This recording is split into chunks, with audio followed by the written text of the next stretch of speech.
नमस्कार दोस्तों, okay classes के यूट्यूब चैनल में आप सभी का एक बार फिर से स्वागत है। जैसा कि आपको पता होगा, आज यानी कि 2 अगस्त से आपका CHSL का एग्ज़ाम शुरू हो चुका है और थर्ड शिफ्ट यहाँ पर कुछ ही समय पहले समाप्त हुई है। तो थर्ड शिफ्ट के जो GK GS के प्रश्न है वो हमारे पास आ चुके हैं। तो इस वीडियो में मैं उन सब प्रश्नों का एनालिसिस करने वाला हूँ एक्स्ट्रा फैक्ट के साथ में। तो शुरू करते हैं वीडियो को बिना किसी देरी के। पहला जो क्वेश्चन हमारे पास आया वो ये है कि India versus Australia test match में भारत कितने विकेट से जीता था। ठीक है, तो भारत और ऑस्ट्रेलिया के बीच में खेली जा रही वनडे सीरीज का पहला मुकाबला मुंबई में हुआ और भारत ने 5 विकेट से जीत हासिल की है। ठीक है, तो India versus Australia test match में भारत ने कितने विकेट से जीत हासिल की? 5 विकेट से। किस अभिनेत्री सह नृत्यांगना को 2011 में पद्म भूषण से सम्मानित किया गया था? ये हमारा अगला प्रश्न है जो आज के पेपर में पूछा गया कि किस अभिनेत्री सह नृत्यांगना को 2011 में पद्म भूषण से सम्मानित किया गया? तो सही जवाब इसका क्या हो जाएगा? वाहिदा रहमान को। अगला प्रश्न जो आज के दिन पूछा गया है, अरुणाचल प्रदेश में आदि जनजाति द्वारा कौन सा डांस किया जाता है? ये हमारा पढ़ाया हुआ प्रश्न है, पेपर में हूबहू छप गया। तो अरुणाचल प्रदेश में आदि जनजाति के द्वारा जो डांस किया जाता है उसका नाम है टप्पू डांस। ठीक है, कौन सा डांस है? टप्पू डांस। अरुणाचल प्रदेश के लोक नृत्यों की बात करें यानी कि जो वहाँ के डांस हैं उनकी अगर बात करें तो पोंग नृत्य अरुणाचल प्रदेश का है, दामिंडा, वांचो डांस, टापू नृत्य, बारडो छम, खापटी नृत्य, ये सब कहाँ के हैं? आपके अरुणाचल प्रदेश के।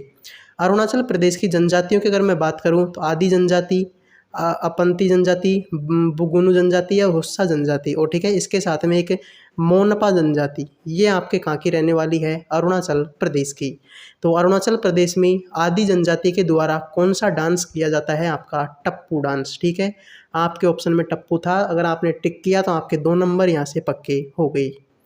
अगला प्रश्न है आर्टिकल 42 किससे संबंधित है? ठीक है, जो आपकी सेकंड शिफ्ट थी उसमें प्रश्न आया था आर्टिकल, ठीक है आर्टिकल से उसमें भी प्रश्न आया था, आर्टिकल में आपके यहाँ से भी प्रश्न आया, आर्टिकल 23 से प्रश्न आया था। ठीक है, अब प्रश्न आया है आर्टिकल 42 से। तो आर्टिकल 42 काम की न्यायसंगत और मनोवोचित दशाओं तथा प्रसूति सहायता का उपबंध, ये किसमें है? आपके आर्टिकल 42 में। क्या है? काम की न्यायसंगत, मानवोचित दशाओं का तथा प्रसूति सहायक का उपबंध। तो राज्य काम की न्यायसंगत और मानवोचित दशाओं को सुनिश्चित करने के लिए प्रसूति सहायता के लिए उपबंध करेगा। किसमें लिखा हुआ है? आर्टिकल 42 में। अगला जो प्रश्न आज के दिन पूछा गया, where is the wild ass sanctuary. ठीक है, तो ये कहाँ पर है? आपके गुजरात में। जो गधे होते हैं, ठीक है, इसका मतलब क्या होता है? गधे। ठीक है, अभ्यारण्य कहाँ पर है? आपका गुजरात में। संपूर्ण छोटे रण की कच्छ को भारतीय जंगली गधा अभ्यारण्य के नाम से जाना जाता है। तो where is the wild ass sanctuary कहाँ पर है? आपकी गुजरात में। अगला प्रश्न है भगोड़ा आर्थिक अपराधी अधिनियम, यहाँ से आपके प्रश्न पूछा गया था। तो ठीक है, भगोड़ा आर्थिक अपराधी अधिनियम यानी कि FEAO को 2018 में नरेंद्र मोदी सरकार द्वारा उन लोगों पर नकेल कसने के लिए लागू किया गया था जिन पर उच्च मूल्य की आर्थिक धोखाधड़ी का आरोप है और कानून से बचने के लिए देश से फरार हो जाते हैं। उदाहरण के लिए जैसे कि विजय माल्या। ठीक है, तो ये क्या हो गया था? इनके ऊपर धोखाधड़ी का आरोप था। ठीक है, बहुत ज़्यादा इन्होंने पैसों की धोखाधड़ी की और बाद में फिर देश छोड़कर ये क्या हो गए थे? बाहर भाग गए थे। तो इन जैसे लोगों पर नकेल कसने के लिए भगोड़ा आर्थिक अपराधी अधिनियम लाया गया था। 2011 की जनगणना के अनुसार किस राज्य में एसटी का प्रतिशत सबसे अधिक है? ठीक है, तो एसटी का प्रतिशत सबसे अधिक किसमें है? आपके मध्य प्रदेश में। अगला प्रश्न है कौन सा एक फ्लैट मनी का उदाहरण नहीं है? 100 रुपये का नोट, 200 रुपये का चेक, 100 रुपये का नोट, 10 रुपये का नोट या फिर 20 रुपये का सिक्का। तो कौन सा एक फ्लैट मनी का उदाहरण नहीं है? तो सही जवाब इसका क्या हो जाएगा? ऑप्शन नंबर बी, 200 रुपये का चेक। फ्लैट मनी एक प्रकार का पैसा है जो सोने या चांदी द्वारा समर्थित नहीं होता है। यह कागजी मुद्रा है जिसे सरकार द्वारा अपनी मुद्रा के हिस्से के रूप में उपयोग करने के लिए अधिकृत किया गया है। ठीक है, तो जो फ्लैट मनी है कोई सोने चांदी का सिक्का नहीं है। ठीक है, ये कागजी मुद्रा है जिसको सरकार ने अपनी मुद्रा हिस्से के रूप में उपयोग करने के लिए अधिकृत किया गया है। तो फ्लैट मनी का उदाहरण कौन सा नहीं है? 200 रुपये का चेक। अगला प्रश्न है, किस राज्य में सर्वाधिक लौह इस्पात उद्योग हैं? ठीक है, तो अधिकांश लौह इस्पात संयंत्र ऐसे क्षेत्र में स्थित होते हैं जैसे जो 4 राज्य हैं, पश्चिम बंगाल, झारखंड, उड़ीसा, छत्तीसगढ़। तो इन सब में आपके सबसे ज़्यादा लौह इस्पात उद्योग हैं। गदर आंदोलन की शुरुआत कब हुई? तो गदर आंदोलन का गठन 1913 में संयुक्त राज्य अमेरिका में प्रवासी पंजाबियों द्वारा किया गया था। तो गदर आंदोलन की शुरुआत कहाँ पर हुई? 1913 में हुई। कहाँ पर हुई? संयुक्त राज्य अमेरिका में। अगला प्रश्न है 2023 की, ठीक है, यहाँ पर देखते हैं।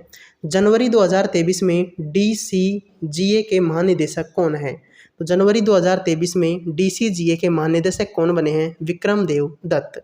2023 की नियुक्तियों की बात करें तो 2023 की प्रमुख नियुक्तियां जैसे कि अजय बंगा को विश्व बैंक के 14वें अध्यक्ष के रूप में नियुक्त किया गया। अजित कुमार मोहंती को भाभा परमाणु अनुसंधान के नए अध्यक्ष के रूप में नियुक्त किया गया।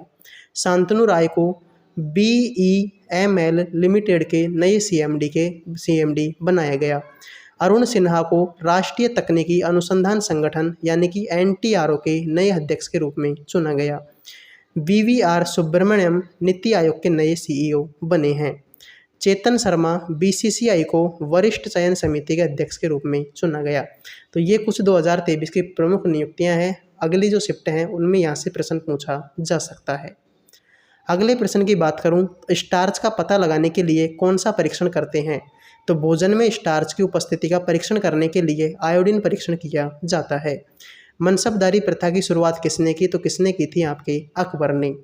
तो ये कुछ ऐसे प्रश्न थे जो आपके 3rd शिफ्ट में पूछे गए हैं। आई होप वीडियो आपको पसंद आया होगा। पसंद आया हो तो लाइक करें, चैनल को सब्सक्राइब करें। मिलते हैं नेक्स्ट वीडियो में। जय हिंद, जय भारत।